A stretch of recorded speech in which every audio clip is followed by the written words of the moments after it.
नमस्कार सर्वांना, Rupali delicious kitchen मध्ये आपलं स्वागत आहे। आज आपण हॉटेल स्टाईल पण घरगुती पद्धतीची अशी पनीर मसाला भाजी बघणार आहोत।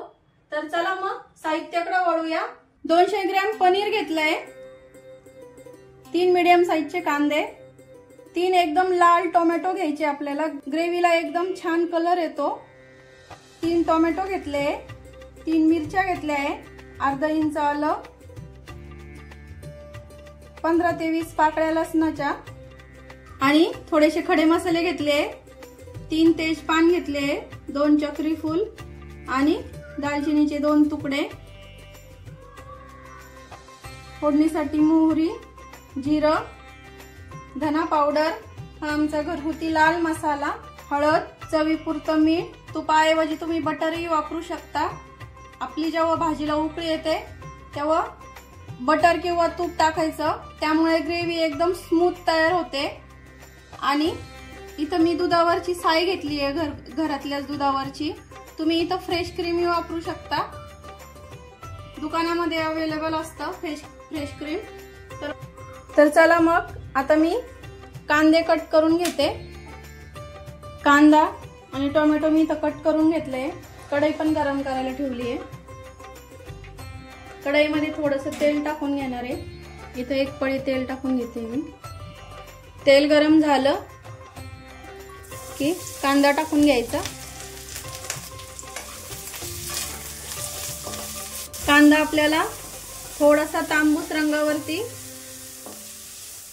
भाजून घ्यायचा आहे आणि मग टोमॅटो टाकून घ्यायचा आपल्याला। कांदा थोडासा लाल झाला की आपल्याला इथं टोमॅटो टाकून घ्यायचा आहे पूर्ण,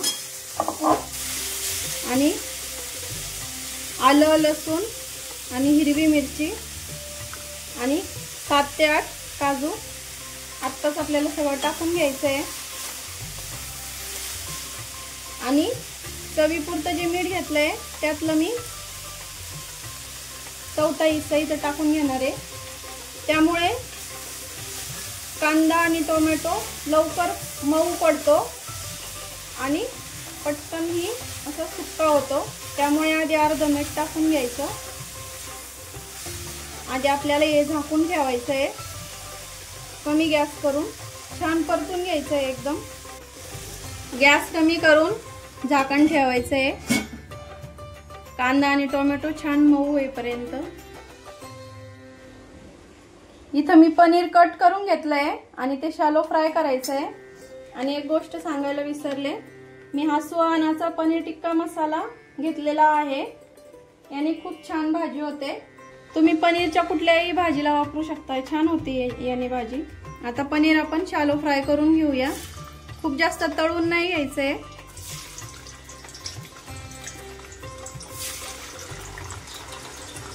पनीर जास्त तळून घेतलं का चिवी होतं, त्यामुळे पनीर खूप जास्त तळत नाही बसायचं, अगदी हलकंसं ब्राऊन करायचंय आपल्याला। थोडंसं ब्राऊन रंगावरती आलंय, आता काढून घेते मी। कांदा आणि टोमॅटो आपला छान असा मॅश झालाय, म्हणजे मऊ झालाय। गॅस बंद केला मी।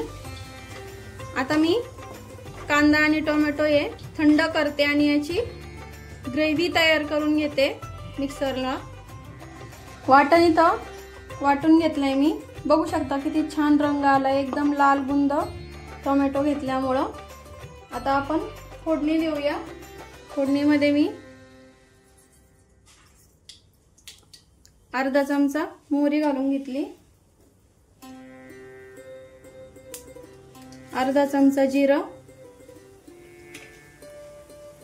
आणि खडे मसाले घेतले, ते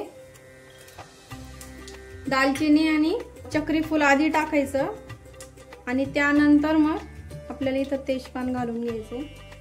गॅस कमीच ठेवायचा आहे फोडणी देताना। हा आमचा घरगुती लाल मसाला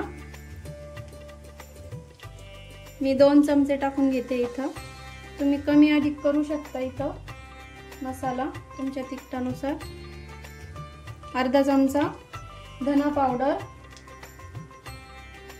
पाव चमचा हळद, पाव चमचालाही कमी टाकली आहे हळद, थोडीशी कमीच टाकायची म्हणजे ग्रेव्हीला छान कलर येतो। आता हे मसाले छान परतून घ्यायचे 1-2-3 सेकंदासाठी आणि आपण जी ग्रेव्ही करून घेतली आहे ती इथं टाकून घ्यायची आहे। ग्रेव्ही एकदम तेल सुटेपर्यंत छान अशी परतून घ्यायची आपल्याला। ग्रेव्ही परतायला टाकली तोपर्यंत मी एक साइडला पाणी गरम करायला ठेवणार आहे। ग्रेव्हीला आता छान तेल सुटलंय, तोपर्यंत ग्रेव्ही परतेपर्यंत मी इथं पाणी गरम करून घेतलंय आणि वाटण वाटलं होतं त्याच भांड्यात मी इथं साय पण मिक्सरला थोडीशी फिरवून घेतली। मिक्सरला फिरवल्यामुळे एकदम स्मूथ तयार होते। आता ग्रेव्ही छान परतली की आपल्याला इथं हे साईचं मिक्सर टाकून घ्यायचंय।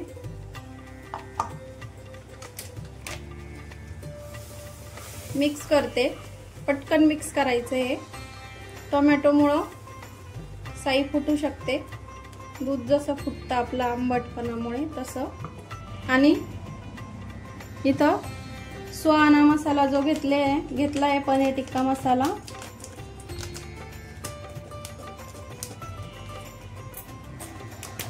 हा पण आता आपण इथं टाकून घेणार आहे।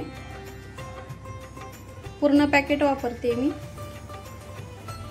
हे जेवढं साहित्य सांगितलंय भाजीचं, एवढ्या साहित्यामध्ये 4 लोक आरामात जेवतात, फक्त भाजी आणि चपाती असली तर। आणि बाकीचं काही भात वगैरे असला तर 6 लोक आरामात जेवतात एवढ्या भाजीमध्ये। सगळं मिक्स झालं की आपल्याला इथं गरम पाणी टाकून घ्यायचंय।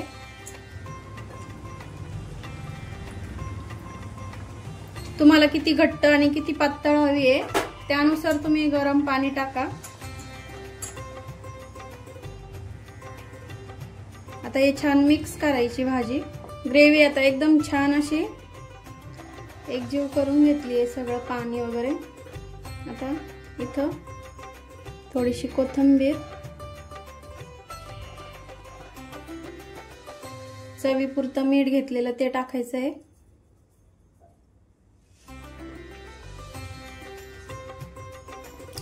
सगळं मिक्स वगैरे झालं, कोथिंबीर वगैरे टाकून झाली की झाकण ठेवायचं आहे आणि 5 ते 7 मिनिटांनी आपल्याला ग्रेव्ही आणखीन हलवून द्यायची आहे। गॅस कमीच ठेवायचा आणि 5 ते 7 मिनिटांनी पनीरची भाजी हलवायला आली की पनीर टाकून घ्यायचं आहे आपल्याला त्यामध्ये 5 ते 7 मिनिटांनी।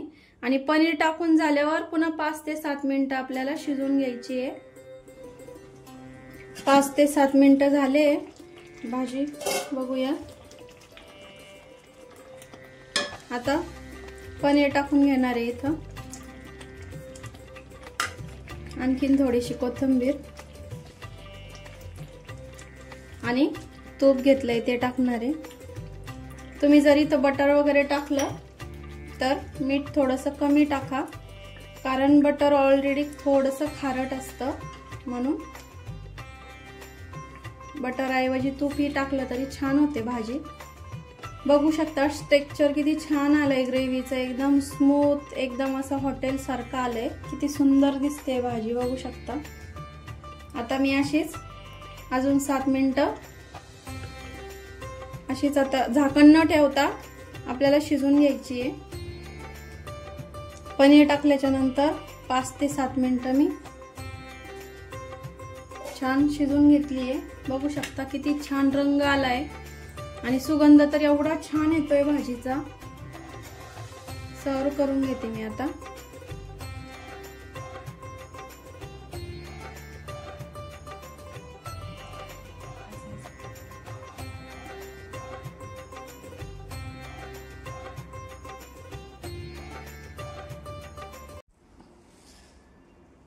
माझी पनीरची भाजीची रेसिपी तुम्हाला आवडली असेल तर कमेंट करून नक्की सांगा आणि रेसिपी आवडली असेल तर लाईक, शेअर आणि सबस्क्राइब करा। सबस्क्राइबच्या शेजारी जे बेल आयकॉनचं बटन असतं ते प्रेस करा, म्हणजे मी रेसिपी पोस्ट केली की तुम्हाला ती लगेच तिची नोटिफिकेशन येतील आणि माझी रेसिपी नक्की ट्राय करा, कारण घरचं जेवण हे खरंच स्वादिष्ट असतं. आणि अशा छान आणि चमचमीत छान रेसिपी सोबत पुन्हा भेटूया. तोपर्यंत बाय बाय.